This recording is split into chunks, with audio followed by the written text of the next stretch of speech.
Saya sedang sholat di kamar saya. Dan rumahnya waktu itu ya di kampung, belum ada listrik, lampunya lampu minyak. Saya sembahyang di situ. Setelah itu saya mengaji, saya membaca Al-Quran saya, dan lampu minyak itu saya dekatkan dengan saya untuk saya dapat melihat.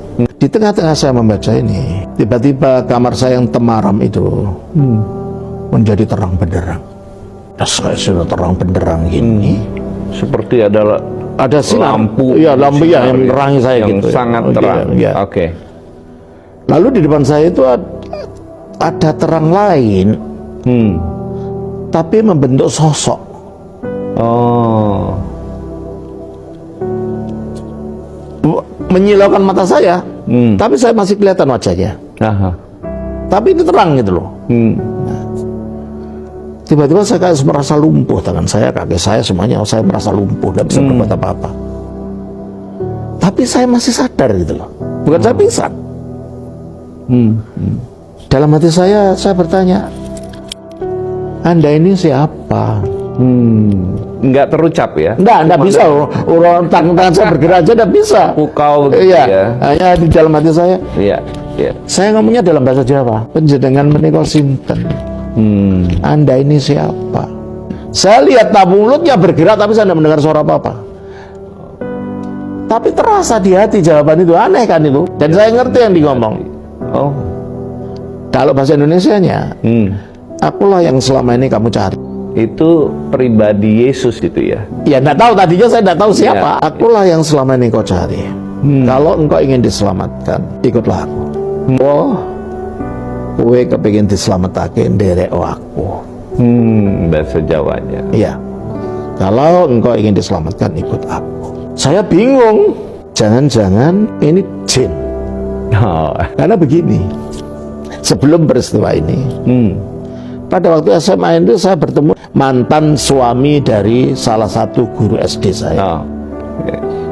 Pada waktu dia jadi guru saya, dia itu Muslim. Tapi pada saat bertemu itu, saya sudah SMA itu, beliau ternyata jadi Kristen. Oh. Nah, saya diundang ke rumah beliau. Sebelum kisah itu ya, pertemuan saya itu ya. Nah, itulah pertama kali saya melihat ada pohon Natal. Saya tidak tahu ngapain orang bawa pohon ke dalam rumah dihiasi seperti ini gitu ya. Saya nggak tahu itu pohon Natal. Ya akhirnya ya diterima dengan baik, diajak makan penuh, makan sore. Setelah makan penuh, makan sore, diajak makan ini, akhirnya diajak omong-omong lah kami, saya dengan beliau.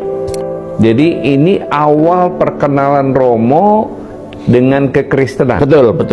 Lewat suami dari guru Romo. Iya, betul. Oke. Nah, ya. Beliau tanya, kegiatanmu apa kalau ada di rumah?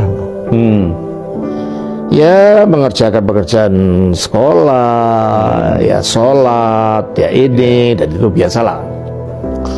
Oh, kamu masih sholat ya? Loh iyalah Pak, itu kan keharusan, saya bilang gitu. Itu apalagi kakek saya, kalau saya nggak sholat bisa dimarahin saya. Oke. Aku bangga dengan kamu. Kenapa Pak? Ya kamu anak muda semacam umur kamu ini. Beliau tahu latar belakang saya, jadi menghadapi semua ini kamu tidak lari kemana-mana, larinya ke Tuhan. Saya Pak, aku bangga. Tapi aku tanya, kamu tahu nggak Tuhan itu? Nah itu saya jadi rasa ingin tahu saya makin tinggi lah, sebab itu yang sedang saya tanyakan kan selama ini. Itu memancing, pengembaraan, Romo mencari dan mengenal Tuhan. Betul. Akhirnya saya tanya, lu mana sih ada Tuhan yang lain? Bukan cuma satu, Allah Subhanahu Wa Taala. Betul, Tuhan cuma satu. Tapi orang kan bikin banyak yang dituhankan. Ada yang menuhankan keris, ada menuhankan pohon, ada menuhankan ini. Iya, tapi saya tidak menyembah itu kok Pak. Tapi kamu kenal nggak dia? Jadi dialog itu membuka wawasan Romo. Kamu tahu nggak Tuhan itu? Saya tidak ngerti maksud Bapak. Nah waktu itu ada stopless dan dia roti. Kan baru saja Natal tuh Februari. Banyak kue lah ya. Banyak kue. Gitu. Kamu lihat kue itu di dalam itu. Iya Pak, kamu tahu rasanya? Manis barangkali. Enggak, aku nggak mau barangkali. Kamu tahu rasanya? Bukan biasanya, kamu tahu nggak rasanya? Kata Bapak itu. Siapa tahu ini kue ini kecut atau pahit atau hambar, tidak manis. Oh iya, belum tahu bapaknya rasanya, Pak. Betul, kamu tidak tahu. Sama dengan Allah itu, kamu tahu nama kata orang. Mungkin kakekmu, mungkin gurumu mengaji yang mengatakan itu Tuhan itu namanya Allah. Tapi nggak pernah mengalami, seperti kamu tidak mengalami roti ini. Jadi belum tahu kamu. Oh iya, kalau begitu saya belum tahu, saya bilang gitu. Nah, kamu memang tahu? Tentulah, Pak, itu yang saya cari, saya bilang gitu. Mau dengar Bapak? Iya, mau, Pak. Nah, Bapak tanya, menurut ajaran agamamu, manusia pertama yang diciptakan Tuhan itu siapa? Nabi Adam dan Siti Hawa. Di mana mereka ditempatkan? Di surga. Oke? Surga itu ada kuburan enggak? Beliau tanya. Saya bingung, loh, kok tanya kuburan? Ya enggak lah, Pak. Loh, kenapa? Di surga kan enggak ada orang mati. Betul. Berarti Adam tidak diciptakan untuk mati. Adam tidak diciptakan untuk mati, diciptakan untuk hidup kekal bersama dia di alam itu. Terus apa yang terjadi? Menurut yang kamu pelajari, ya akhirnya datangi iblis, dia ditipu, akhirnya dia keluar dari Taman Eden, diusir. Sejak saat itu mereka terpisah dari Allah, kan? Iya. Nah, itulah penyebab kematian. Terpisah dari Allah, rohnya tidak lagi mempunyai hidupnya Allah. Sehingga roh itu tidak bisa mensuplai kehidupan pada tubuh, sehingga tubuh ini makin hari makin menjadi tua, akhirnya mati. Dan ini roh yang terpisah ini menyebabkan manusia terpisah dari Allah, dan kalau mati dia tidak bisa kembali kepada Allah. Terus saya diem, karena saya baru mendengar keterangan semacam itu baru kali itu. Nah, kalau orang ini mati dalam status rohnya ini roh yang mati, dan tidak bisa kembali kepada Allah, kira-kira manusia kemana? Dengan ragu-ragu saya jawab, ke neraka ya, Pak. Nah, itu gitu. Jadi semua kita ini ada di tebing neraka.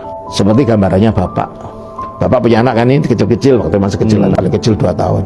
Anak Bapak ini kalau Bapak sukanya main-main di jalan situ, itu ada jalan agak besar, banyak kendaraan lalu lalang di situ.